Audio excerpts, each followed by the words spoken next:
almost 100% sure that Sammy would be running, and I was prepared to support him. And lo and behold, unfortunately, he says to me, "No, Philip, I'm not going to be running." And I said, "But Sammy, why?" He says, "Because you're going to be running." and and that's kind of how, in a sense, I got uh, pushed forward in terms of the idea that I would run. Um, of course, it's never so easy as that. Anyone who has run for politics, and particularly run as an independent, anybody who's run as an independent, will know that this is tough, lonely spot to make decisions at. Um, I get it that when you run as a part of a party, there's a lot of coverage. There's a lot of, you can be cloaked in the party's cape. But when you run as an independent, it can be a very lonely place. And as I thought about whether I would run, I of course had a lot of prayers, a lot of talks with my family, a lot of talks with my friends, a lot of people that said, listen, hey Philip, we support you, and also listen to my sisters, and they warned me off right on. Say, Philip, this is not easy. I said, I know. And they said it again, this is not easy. And I said, I know. And I said it again, well, you get the picture. But at the end of the day, I think what makes it worthwhile is that your family is there with you, and the people who support you and believe in you are invested in helping you to go forward to do this one thing. And I think that it's probably the biggest sort of civil gift that anyone can give to a constituency or a country, is to really offer their service. It's not easy, and there is no 100% right answer, and there's no 100% wrong answer. It's unlike anything else that you do. But you realize that the one thing that you can do is that you can be truthful, you can be true to yourself, true to the people that you talk to. Don't overpromise things that you can't provide, but promise, and as I've always promised, to do my endeavor best in everything that I do. I've always promised that, and that is my promise to Red Bay.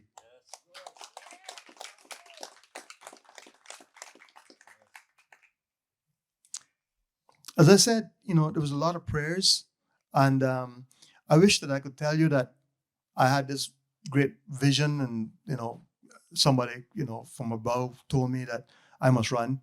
It didn't happen that way. It happened over time, in and a lot of deliberations, and a lot of yes and then no, and then yes and then no, and finally, the one thing that happens is this: once you get past the yes and the no's, and you say, I'm committed to do this, that's where it's at with me. If I've committed myself to do something, then that's where the doubt stops. I've got to go forward, and I've got to put my best efforts forward to ensure that I do the very best job that I can as a candidate, and as a potential as an MP for the constituency that I'm offering my services to.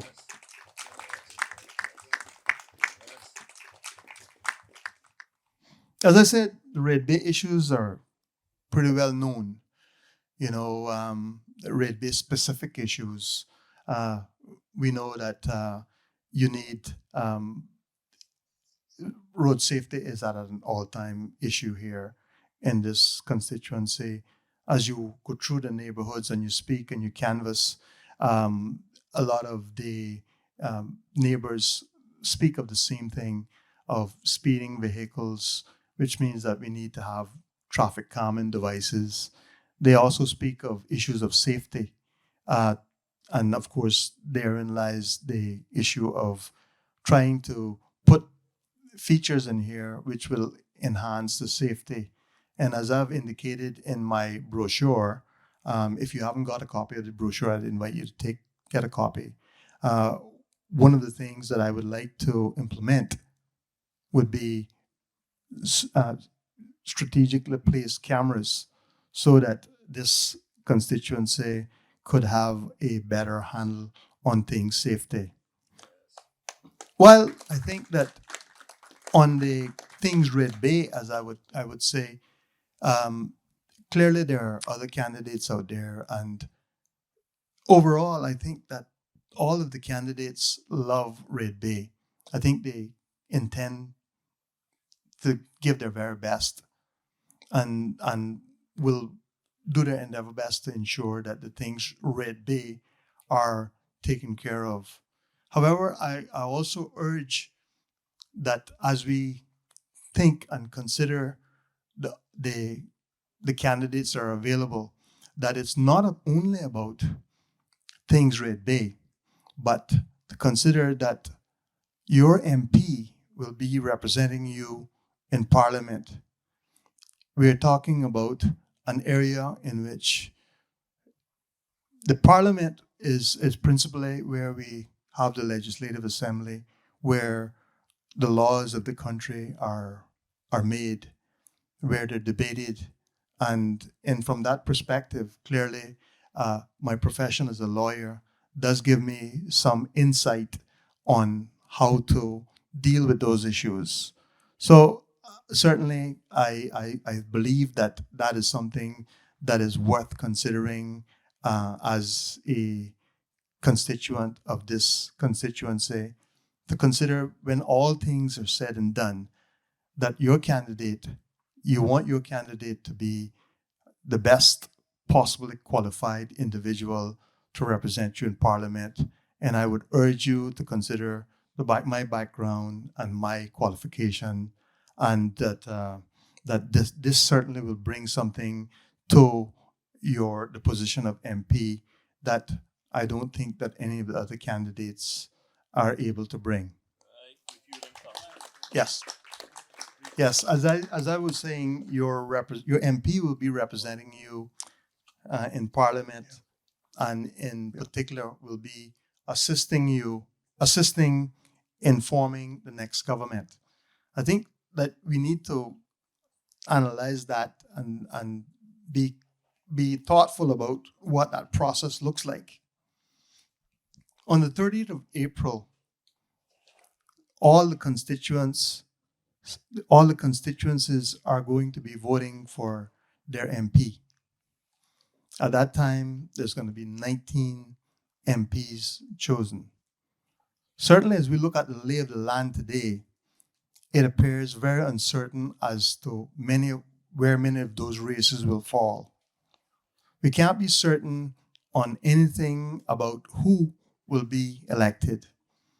We know that there is this thought that perhaps we should be voting for party, because in the eyes of many, that will give a certain stability towards ensuring that there is some structure there to form the next government.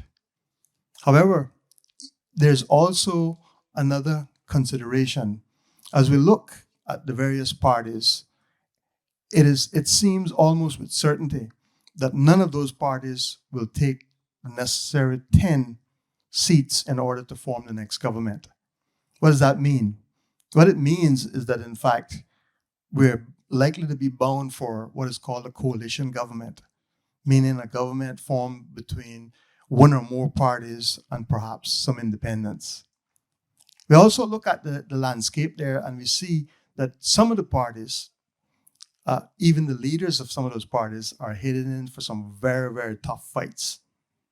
It is even possible that in some cases that some of the parties may be leaderless at the end of this process, simply because of the degree of fight that is going on within certain constituencies.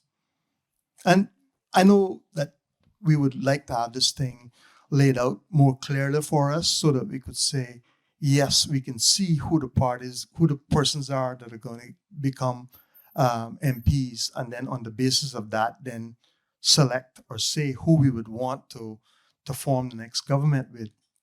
But unfortunately, that's not the way that our electoral system works. It's working exactly as it was designed. Maybe it's not up to where we would like it to be at this point in time, and maybe we want to have the opportunity to review it in the future. But where it is today is one man, one vote, 19 constituencies, and each constituency is going to cast their vote for the MP that they believe best suits the needs and of that constituency. So we can't second guess any of that. But what we do know is that on the 30th of April, there will be 19 MPs. And Red Bay, if Red Bay selects me, I will do my endeavor best to work to form the next government. And that is my promise to you. I'm going to also say to you that that's probably something that none of the parties will tell you because they're going to say the only way through to glory or through to the next government is through electing all of the party. They're not even going to discuss that with you about who else they might be willing to work with. But I firmly believe that when this country speaks, it will still speak with a level of wisdom and mandate. And that mandate ought to be simply this: the 19 elected members have got a job. It's a serious job. It's not to be taken lightly. It's a job that you've got to move forward with without the tremendous amount of petulance that has gone on in the past. We must go forward and we must select the next government. And that is my undertaking to Red Bay. You select me as your MP, I will do my endeavor best to make sure that we get the very best government that we can possibly form at the end of at 30 on the 30th of following the 30th of April.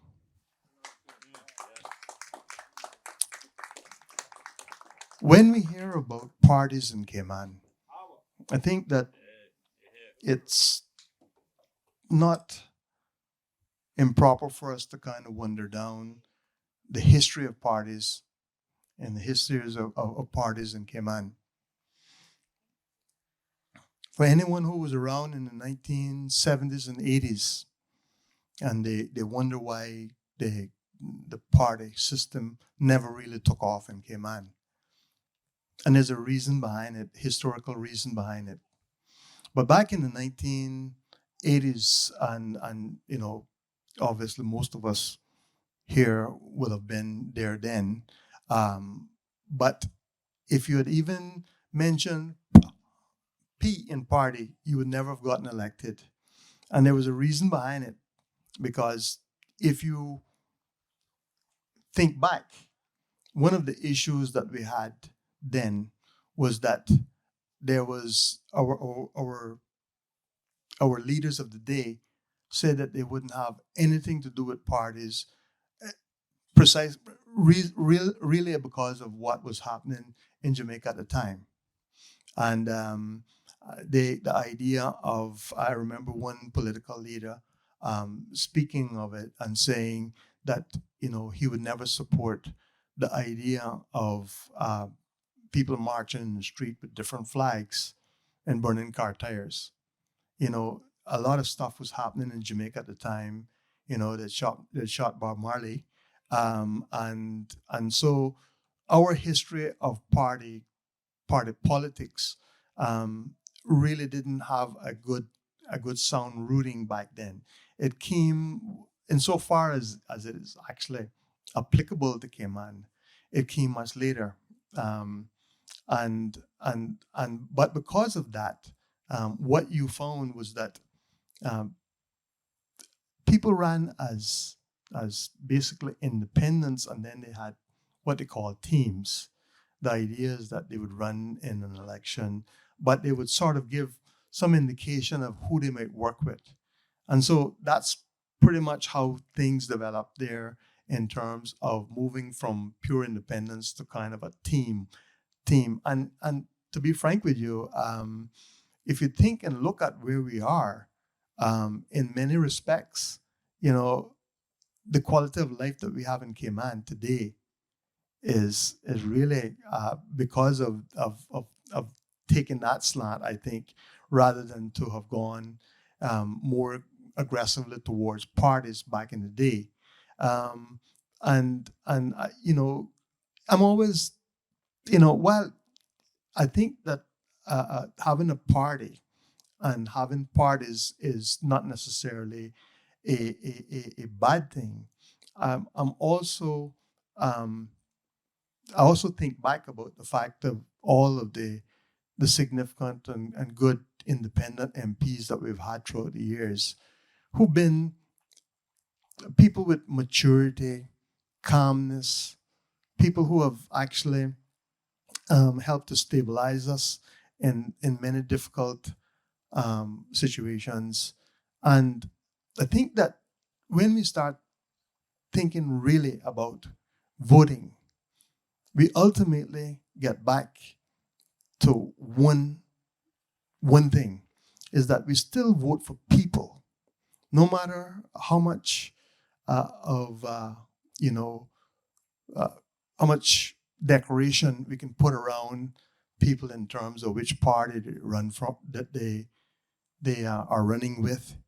It ultimately comes back to us looking at the individuals as the people that they are, and making a judgment call based on that. And I believe that that still remains very much a part of Cayman politics.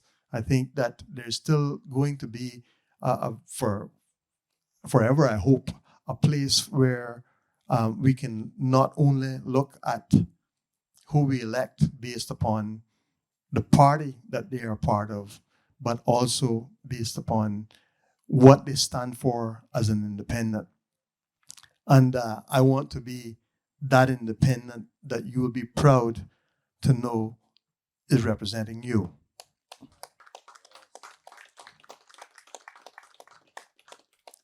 So as we look forward to the 30th of April, and with this understanding that uh, following the elections, there's going to be this process by which we choose our next government, and understanding that the 19 MPs are going to do that. Unfortunately, I think that there's almost a feeling, so to speak, that perhaps we should have a slightly different form of electoral system. You know, you hear people as a canvas, you hear people saying, well, you know, we should be voting for a slate, a national slate, but it's not what we have now. What we have now is one man, one vote, and each constituency with one MP. So that choice is going to be made after the 30th of April. It's going to be made by whichever MP that you select. And I want to be that MP to work through these issues to make sure that we get the very best government possible after the 30th of April. I don't want to belabor the point, but I wanted to nevertheless flag the point, which is back to the issue of parties. And I know you're probably just about sick of hearing me on that now. You probably said, Philip, you need to get off of that. But I'll have, if you can bear with me, just one more thought.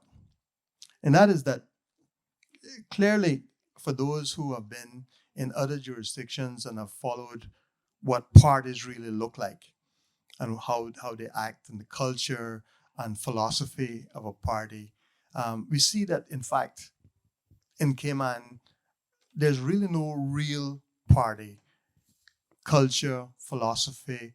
They all kind of do almost the same thing.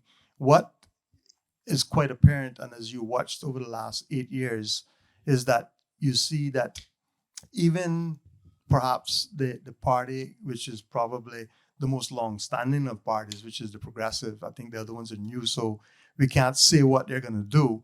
But if you follow the history of the longest standing party, you see that in fact there's really no real cohesion to keep people together in the party, and that as happened in this last 4 year period, um, you know, I call it the mattress of convenience, in the sense that many people who are part of a party, then as soon as it becomes inconvenient in the party, they basically roll out of the mattress and move into another um, team, so to speak.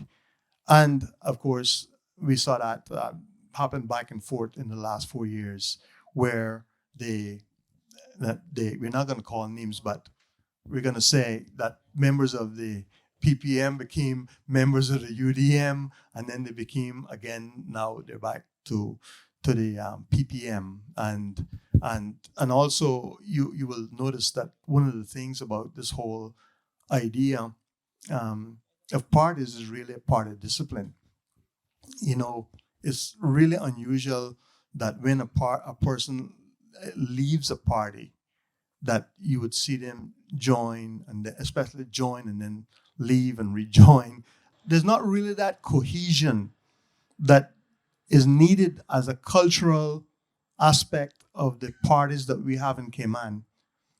There's not that cohesion there to ensure that you can really rely on the party machinery to deliver on and stay together and to provide governance. Unfortunately, our history shows that that is not something that we can rely on. I think at the end of the day, what I would say is simply this: when you go to vote on the 30th of April, you really need to look at the individuals that you're voting for. You need to, you need to take stock of who they are and what you think that their level of stability will be. You know, clearly, if you're going to select someone for a particular job, you ought to be able to be very careful and cautious, and you ought to weigh them up and decide whether you believe that at the end of the day, they will be the person to best do that job. And I'm saying to you, I think that on the 30th of April, you elect me, I'm going to do my very endeavor best to provide the level of competent uh, job as an MP to ensure that we select the best government.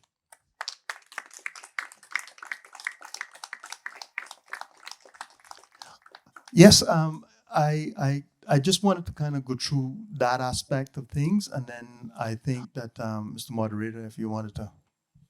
Thank you.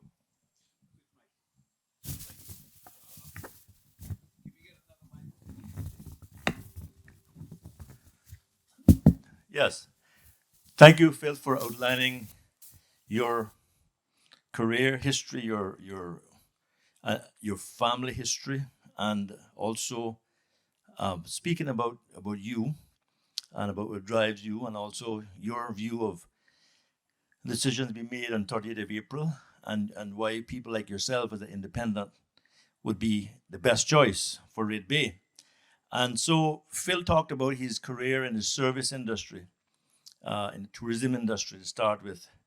Then he talked about his public service career, and then the private sector, then legal practice. And the theme throughout all of that is that this man is well-rounded. Phil has had a very varied career, spanning public, private sector. But the thing the trait that I see throughout all of that is him as a servant leader. He's all about service. And that's where he's going to go after the 30th of April to continue service in another realm as a member of parliament and maybe as a minister. So let's put our hands together for our Red Bay candidate, the man whose theme is integrity, experience, and competence. And I know that you will agree that he actually fulfills all of those. Before I say anything more about the next part of our program, I mentioned a while ago Hilda and Nelly. But I also want to mention another young man that he's everywhere. Arik, where's Arik? Arik is just a fantastic young man. You know that? He's really, he's on top of things. He's young, but he's very attentive. He's focused, and he is a key part of the campaign. So make sure you keep him around, keep him in the middle of everything, in the nerve center. And there are others as well that are obviously helping out, and the committee. And then there's people. There's Louis's son, I think, is also a photographer. I don't think this boy misses anything. Everything that happens, he captures. So I don't know his name because I don't want to give out names because people steal your volunteers sometime. And when you say who they are, so I don't Luigi. No, so Phil talked about Pardeline, and I am going to put myself out on a limb here now to say to you that on the 30th of April there'll be a big celebration on Pardeline. So prepare, okay? Prepare. You know, in all seriousness, though, Philip, when we were talking about his decision to run, and the pastor and others of the deep faith Christians here tonight will relate to this. He and I talked because he and I were in a similar boat. We were both of us were like Jonah on the way to Nineveh. You know what happened there, right? All you know about the whale that swallowed Jonah because he was trying to ignore the call of God, and he went somewhere else, and he, you know what happened. But Phil also quoted and reminded me about our good Lord when he was in Gethsemane, and he said, "Take this cup from me." But he didn't stop there, you know. And this is where Phil and I agreed. He didn't just walk away. He said, "Not my will, but thine be done." And Phil said to me that he decided, after praying and talking to his family, talking to his mother and listening to his sisters, he said that he decided, if not me, who? If not now, when? And he decided that this is the time. The time had come for Phillip Ebanks to be the MP for Red Bay. So, you know, and during his talk, he mentioned about some of the landmark cases that he's been involved in. This gentleman, this lawyer, this attorney has brought some cases to the courts and won them that other people would probably not have taken up, but he has taken them. And so he's a fighter. He's a fighter for the people.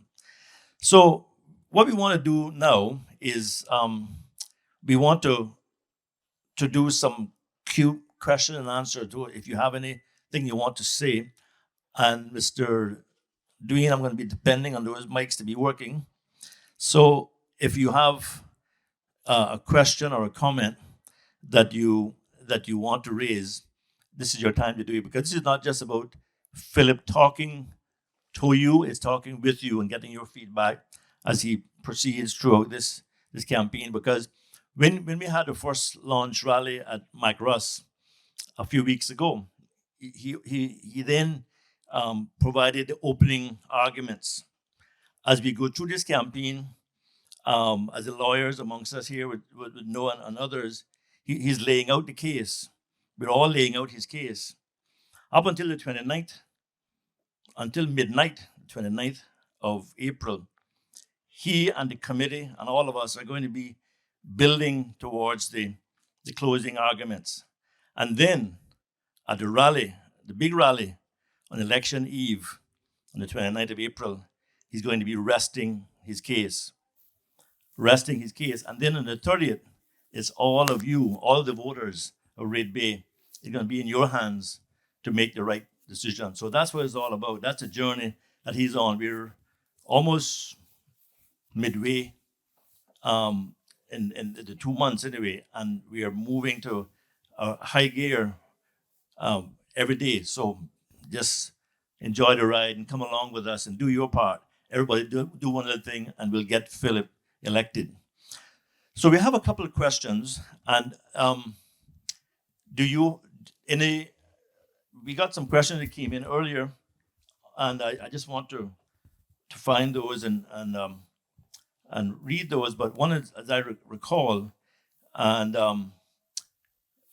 Mr. Dwayne, Philip, your mic is working now? Yes. Yeah.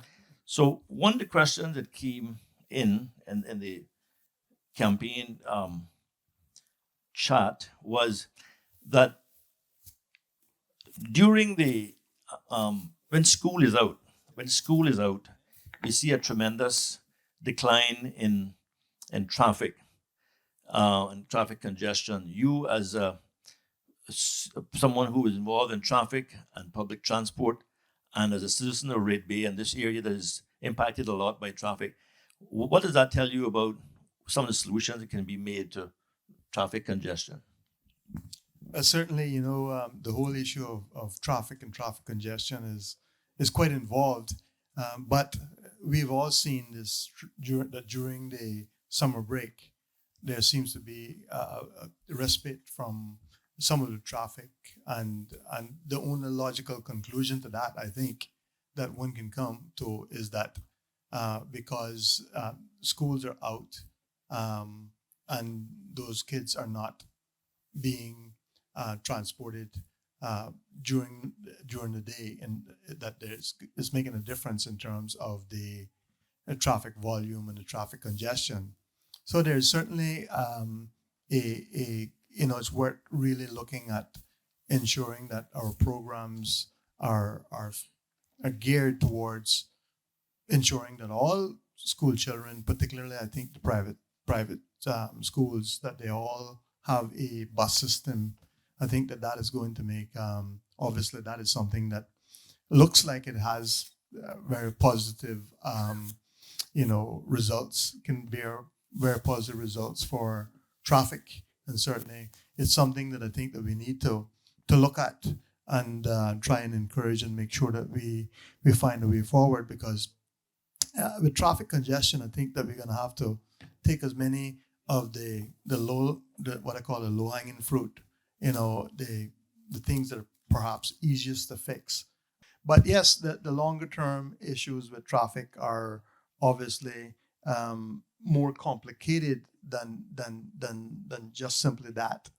Clearly, as we build out and we build roads and so on, clearly the main thing that we have that is as a difficulty for us is that we can put in cars much faster than we can build roads.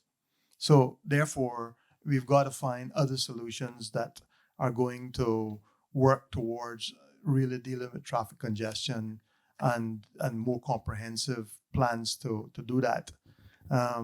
But certainly one of the early stage things that could be done is to ensure that we have busing for all the schools, that would take some of the stress off of the early morning and late evening traffic.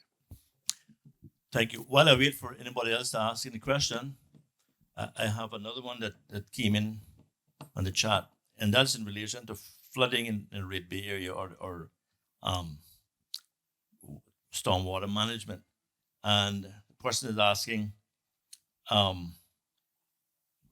in view of the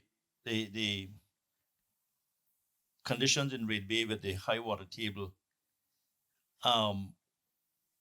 what would be your ideas around helping to move the floodwaters away from causing serious damage to property or individuals? Well, I think, as you rightfully identified, that Red Bay is is one of those areas, because it's actually saddled between two different waterways, really, the North Sound and then the South Sound, and it is low lying, and the water table is high, that it is not an easy fix. We're going to have to really be thoughtful and careful about how we approach it. There's been marginal success, I think, in some areas in Prospect, where they have used a combination of pumps and culverts, which seem to have caused some positive benefits. We're going to have to look at things like that as for Red Bay proper as well. And obviously, that's one of those things that I would tackle to make sure that we get the very best possible outcome. Beyond that, one of the things that you will see is that although the buses come into the district to collect the children, one of the things that is obviously a problem is that the buses just stop wherever. So we probably need to look at, designated bus stops for the children, at least in that respect. Then if they have to be dropped to the bus stop, then there's a place of safety and a place for them to take and come off of the bus. So these are things, these are small fixes, but sometimes when you have a difficult position, what you have to do is you have to take an approach of seeing how you can make make things better, just taking steps incrementally, and that's what I will always promise to do, is to look at everything thoughtfully, recognize that there's not always a 100% fix to anything, but to look at it and continue to work on it to make sure that we bring about the improvements that'll improve life. Okay, so we had a question on traffic. We had a question on flooding. I want to open the floor to questions from the audience. So if you raise your hand, I'll get Eric. Eric has a mic there. You can ask your question to Phillip, and hard or easy questions, he's all ready to engage. So questions, floor is open.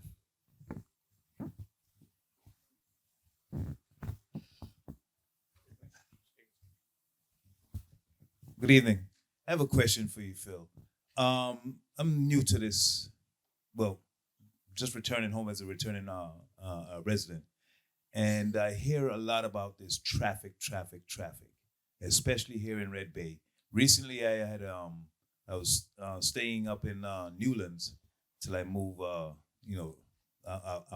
to the town area, and this traffic thing is a thing that come up every single time I hear. I want to ask a question. If you're representing Red Bay, is there a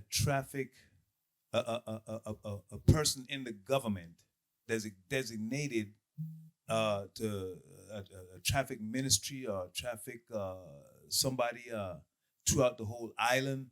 Is that, if you're the MP of Red Bay, is that something that you deal with particularly, or is it something that a traffic ministry or traffic somebody who's in charge of traffic throughout the whole country deals with? How does that work? Good question, Calvin. Thank you. Clearly, we have a centralized form of government where most of the central services are delivered centrally through an authority. So, and there will be a ministry that will have responsible for things like transport and roads, and it is that ministry which principally delivers the services in relation to that. They roll out the big programs. As an MP, my position would be to be someone who advocates and presses for budgeting on these issues, presses for fixes that will help the constituency. But it is a centralized form of delivery of the service. So there will be, the National Roads Authority, and that'll come under a ministry. But yes, it's a good question, and that's how it's delivered. Get the mic. Sorry about that. Follow-up question. So would this ministry be a ministry that you would be in particular interested in heading up? Obviously, I do have I have some skill sets that would gear me well towards that. But perhaps, there's going to be a division of ministries, and if I'm a minister, then obviously that would be something that certainly I think would come into play in the discussions. Yes, and certainly, I'd be happy to participate in a ministry involving that subject. Okay, so with your experience, I think you'd be a good candidate for that. Yeah. Thank you. Any other questions from the audience for Phillip? Well, I have one in the meantime that came in on the chat. So I get my glasses now to see this properly, but okay. So the person asked say that there's quite a bit of accidents on roundabouts and involving residents and tourists or on rental car agencies. or from rental car agencies. In your view, what could be done to alleviate the problem with tourists crashing in the roundabouts, as well as reckless driving on the roundabouts? Well, one of the things about roundabouts is that the larger they get, the more complicated they get. And of course, the more complicated they get, the more risk is created there, not only for locals, but certainly for people who are unfamiliar with roundabouts, particularly people coming from the North American market. They will be certainly, there will be certainly issues there. It's a big decision to be made, really, as to how much impact we're going to have. We do depend on tourism here, and clearly the tourism sector is something that we need to have a look at. Now, statistically, I mean, you hear of these things happening, but I don't know that statistically we have the level uh, of serious accidents or accidents involving tourists in roundabouts that we can say that it would justify a real look at trying to either withdraw tourism licenses.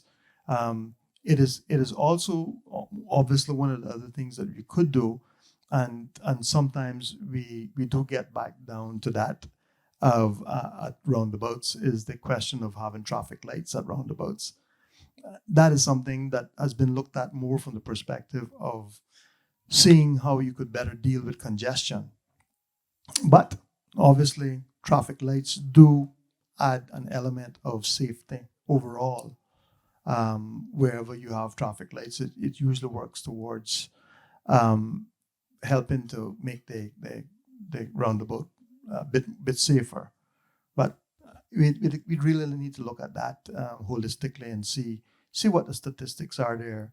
That's really, if something is really justified in making a large change on, or is it just a more or less an observation. You can see where it could potentially be dangerous for people that are not used to driving on the left and negotiating a roundabout. But I would want to look closer at the statistics on that type of thing.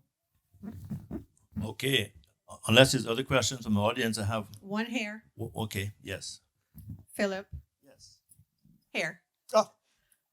Again, my congratulations to you for running in the 2025 elections. You, like many of us, have heard that the Cayman Islands are not for Caymanians. And there are significant issues impacting these three islands. We have cost of living.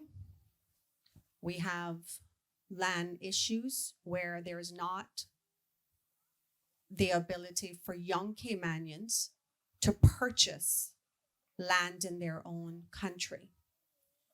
Inflation is out of control. The environment is being destroyed.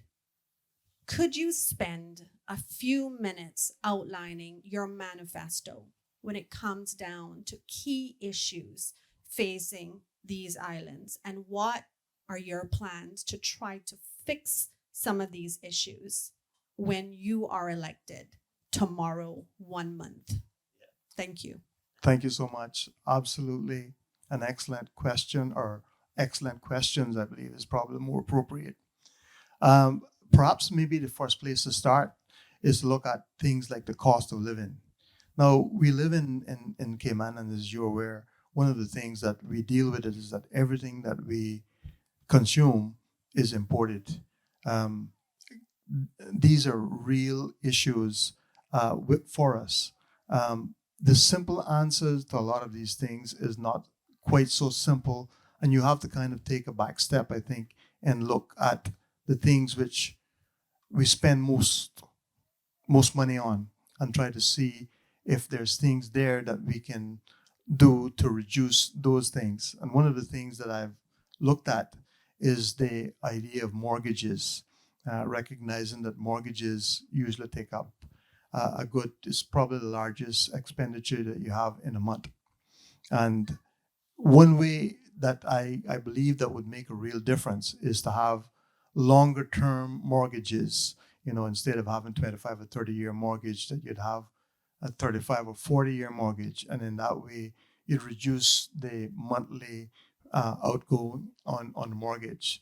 So if you did that, obviously it would free up some money for other things. I know that's not ideal in a sense, because on one perspective, you say, well, simply, I'm going to have my mortgage a longer time.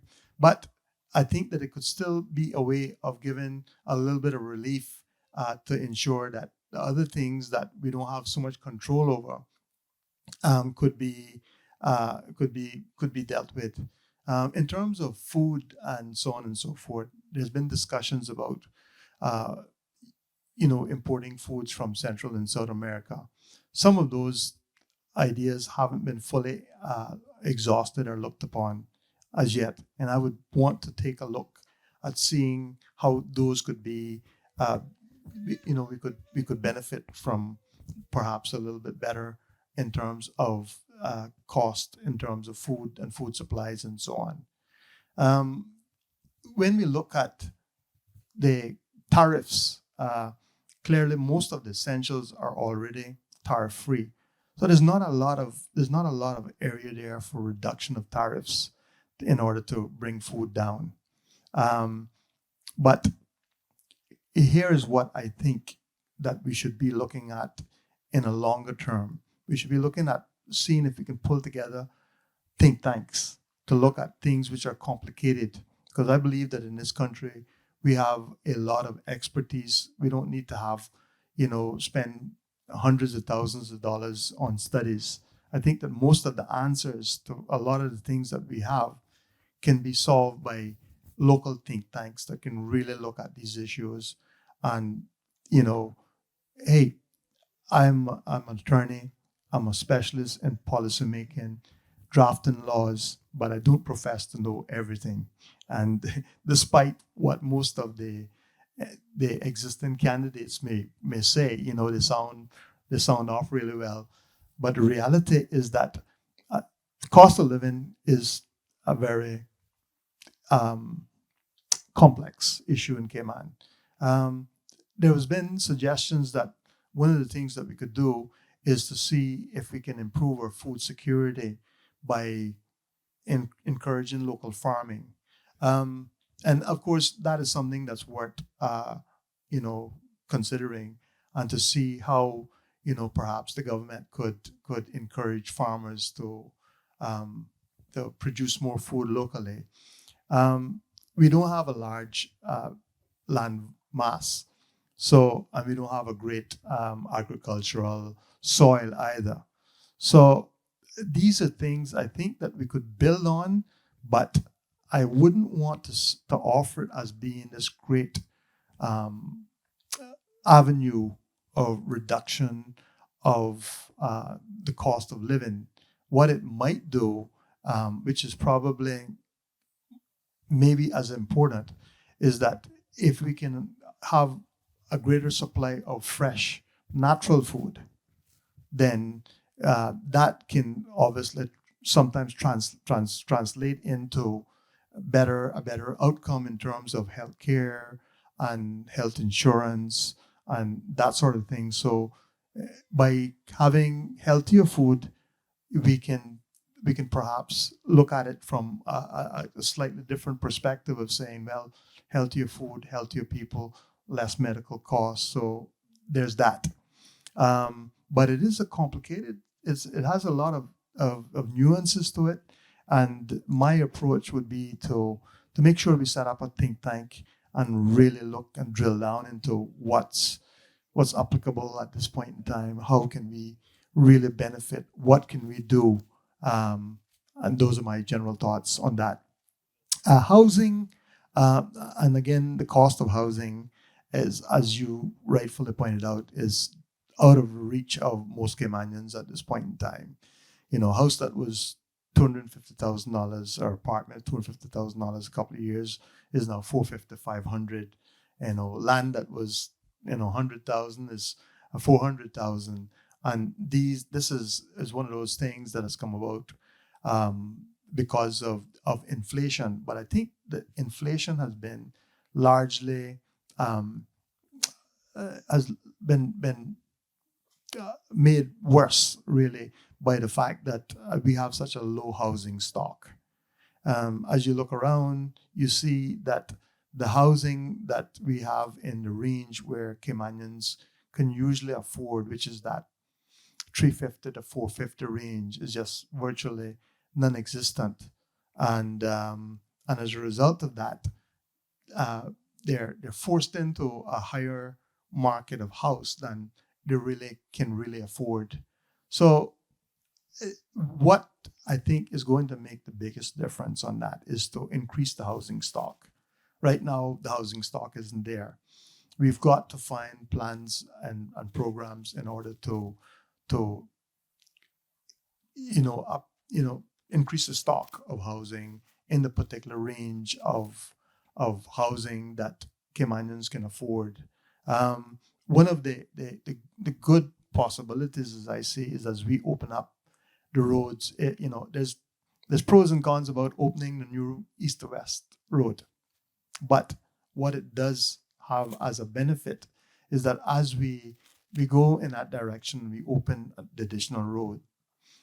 It will allow us the opportunity to have additional land for development, and government, I think, needs to lead the way there, and ensuring that not only do we lead the way in terms of opening this new road, but we need to preserve some of the land that is going to be, and we can zone it to make sure that it's residential, and out of that residential land, government should purchase some of it so that we can have some control over some of the land for future development, to ensure that housing that is affordable and in the range that Caymanians can afford is possible.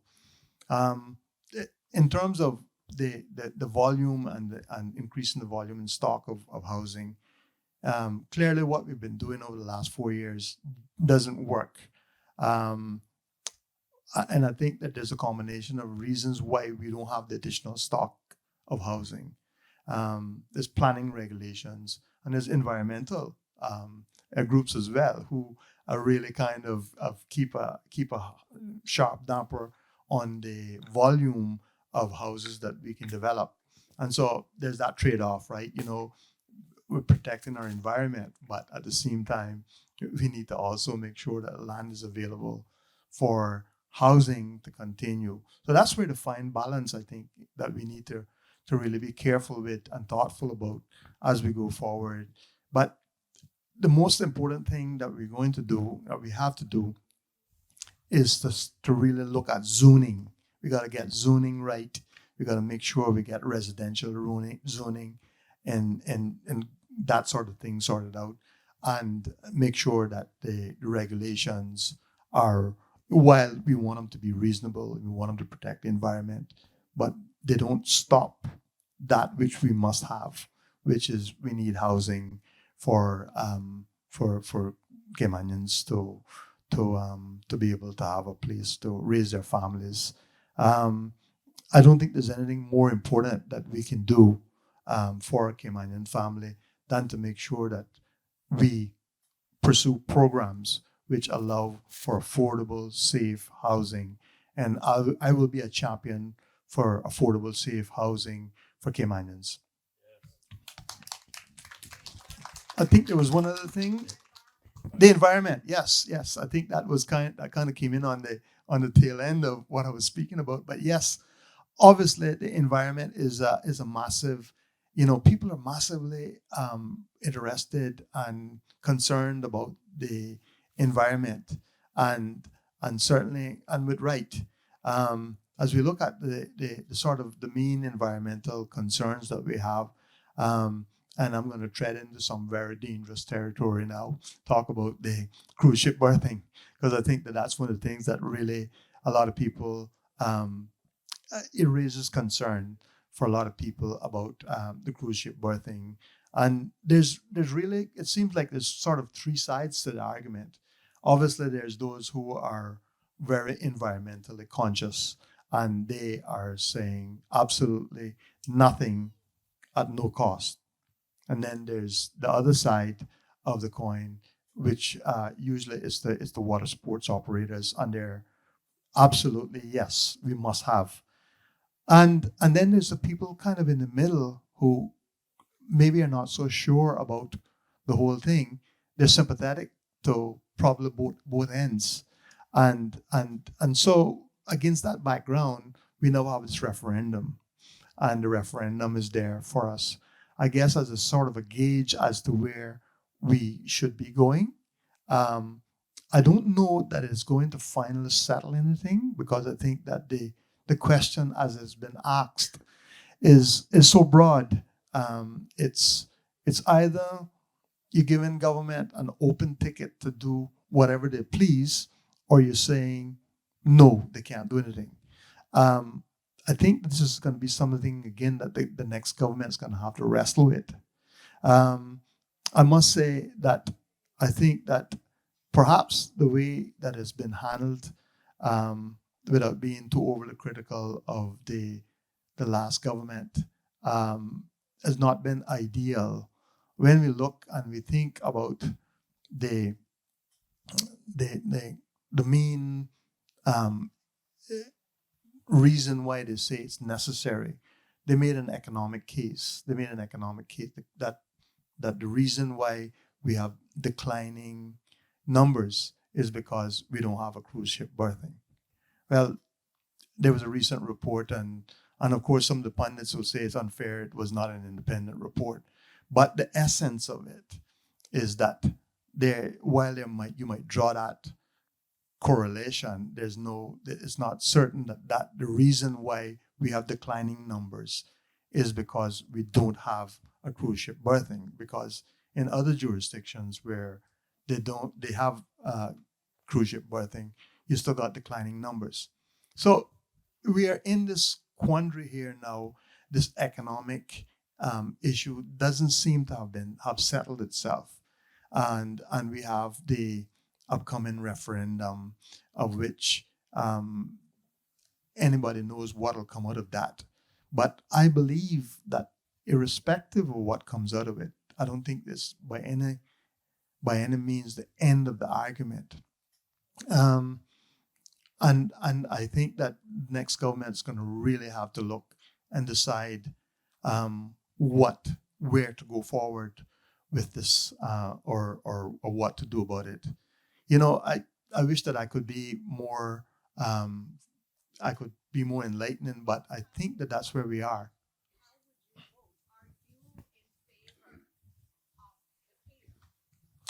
At this juncture, based on what we have in front of us, I would have to say that I don't think that there's a way forward with the birthing.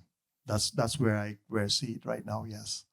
But I want to also say this in this way, that and this is for perhaps another audience somewhere, um, which is simply this, that I have a great affinity and loyalty to water sports operators. I would love nothing more than for water sports operators to make the best possible living, and I will continue to work to help them to have their best life and their best business. And I think that based upon some of the discussions that I've had with uh, people who are involved in advising some of the major cruise lines, is that much of there's still there's still ways of improving the product as it is, and in that way, ensuring that they get the best possible um, outcomes in their businesses. And that's something, obviously, again, that I would personally, I want for every Caymanian and every Caymanian business to have the best opportunity at success. So I will always champion and try to make sure that we do that. Okay, one more question. Yes. Okay. Um, Not to put you on the spot again, I just have few questions for you. One is broad and one is where I drill down a little further. Sure. I want to understand clearly your position when it comes to the environment, whether it's terrestrial or marine.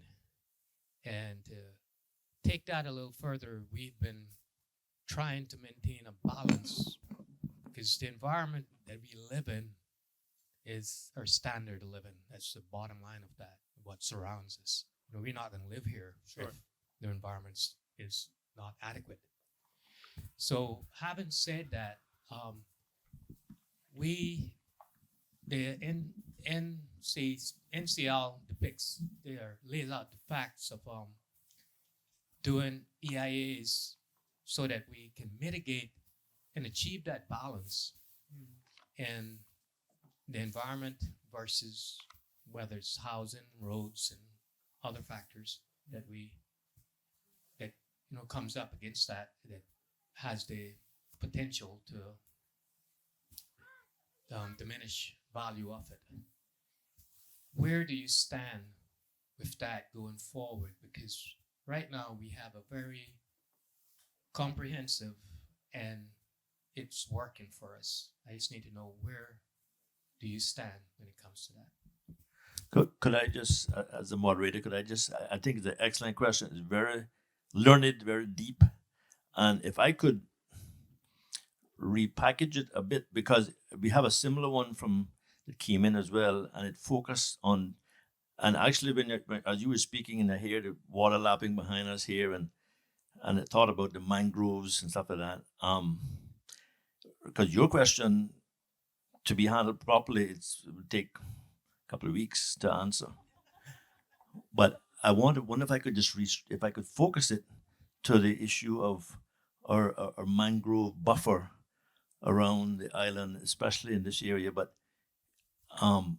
if I could ask Phil if he has a view as part of the environment on mangroves, and maybe in your law enforcement background as a prosecutor and a lawyer, in terms of prosecuting bad actors who deliberately or maliciously or under the cover of darkness destroy the environment. Is that a fair enough, or you want to go into your thesis? I just want to get his clear view on how we continue and maintain that balance of the environment versus people. Okay. Challenges of that. The balance. Okay, gotcha. But certainly, the optimum word is balance, isn't it? And to ensure that we have the balance between being able to develop houses and land for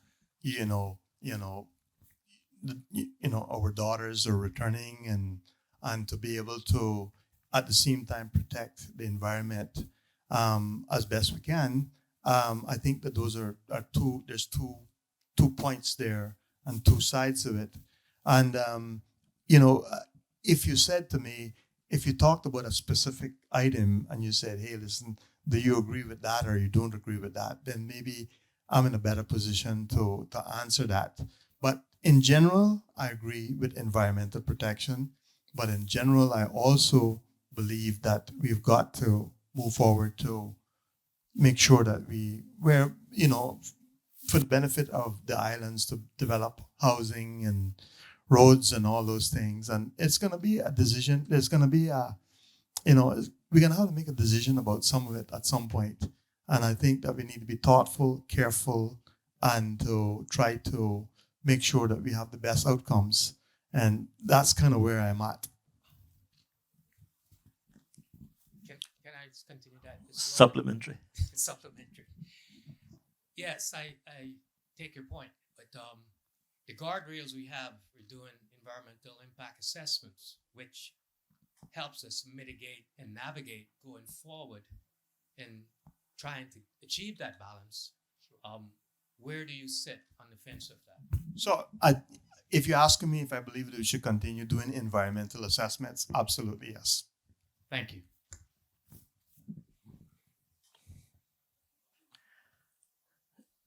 I was tempted to ask a follow-up, but I make it a little more difficult, and we're running out of time here. So I think you handled it well, but But thank you for that. That's a real concern of all of us, and I really thank you for articulating it. And at some future date, Philip will also talk about the National Conservation Council, I'm sure. And okay, so we're at 9:30. Do we have any other burning questions? Anything that anybody wants to say, or a final question or two to Philip? I think this has been an excellent approach, actually, to have people come out and listen and also engage. So thank all of you for your contribution. In a final question before we wrap up and have a little time of fellowship and refreshments. And I'm looking. I can't see because the light's so bright, but I'm looking for hands. So we've come tonight after, as I said, launching the campaign and providing our arguments, opening arguments, and we've started to lay our case, and we're moving towards the closing arguments and resting our case. But you all are important in that exercise. So we want you to go out, talk to people, talk about Phil. He's available. He's making himself full-time in terms of campaigning. You have his contact details. He also is committed to open a constituency office in Red Bay and also be a full-time MP. And whether as a minister or not, he's prepared to be an MP and work for the constituency. So, but you all of us have a part to play in this, whether it's big or small. Get involved. The brochures are out here, and Eric and Nellie and Hilda and the committee members can make sure that people have a copy of that who don't have it as yet. So that's important. But I want to thank our candidate, Phillip Ebanks from Red Bay, a candidate who not just talks about integrity, experience, and competence, but lives it. And I want to thank you all for coming. And I want to say that he's candidate number one for Red Bay. So vote number one, and Philip will get the job done. And as he mentioned, there are 4 other candidates, right? So my advice is thank the rest of them, but vote for the best, and that's Philip.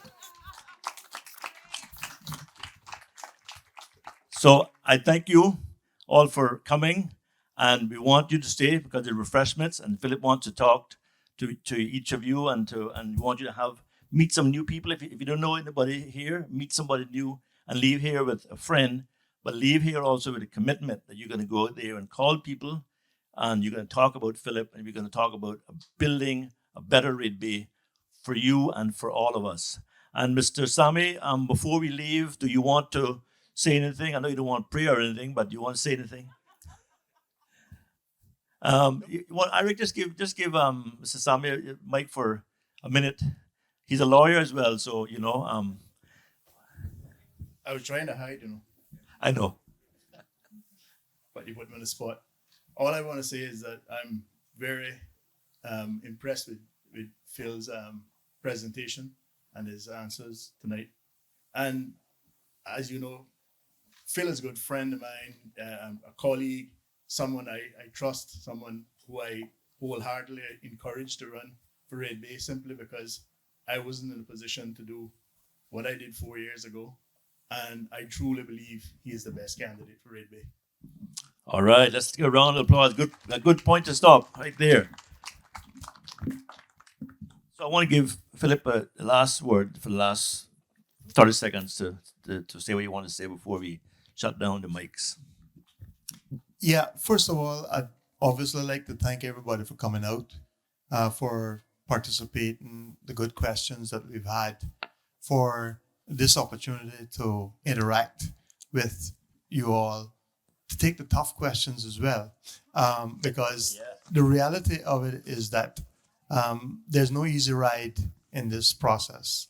And clearly, irrespective of who is ultimately elected, these are real issues, real issues that the community is passionate about and rightfully passionate about. And you deserve the answers as to how your MP will approach these issues. And I hope that I've been transparent and that you understand where I stand. I will tell you this. I will always, always, always look to see what's the best interest of Red Bay and Cayman in everything that I do. It's not an easy road, as I started out with saying here tonight. There's so many answers on so many questions and some of the ways of answering right in some of the ways that they can be answered wrong. But the reality is that I will always be honest and forthright with the way that I look at these things. I'll be analytical and careful to make sure that we get the best outcome for our people. Because that at the end of the day is really what it comes down to. Whether you're looking at today's people, all of you here, or the future generations, we got to be careful and thoughtful about the decision making process. And you have my undertaking that I will do that. Thank you.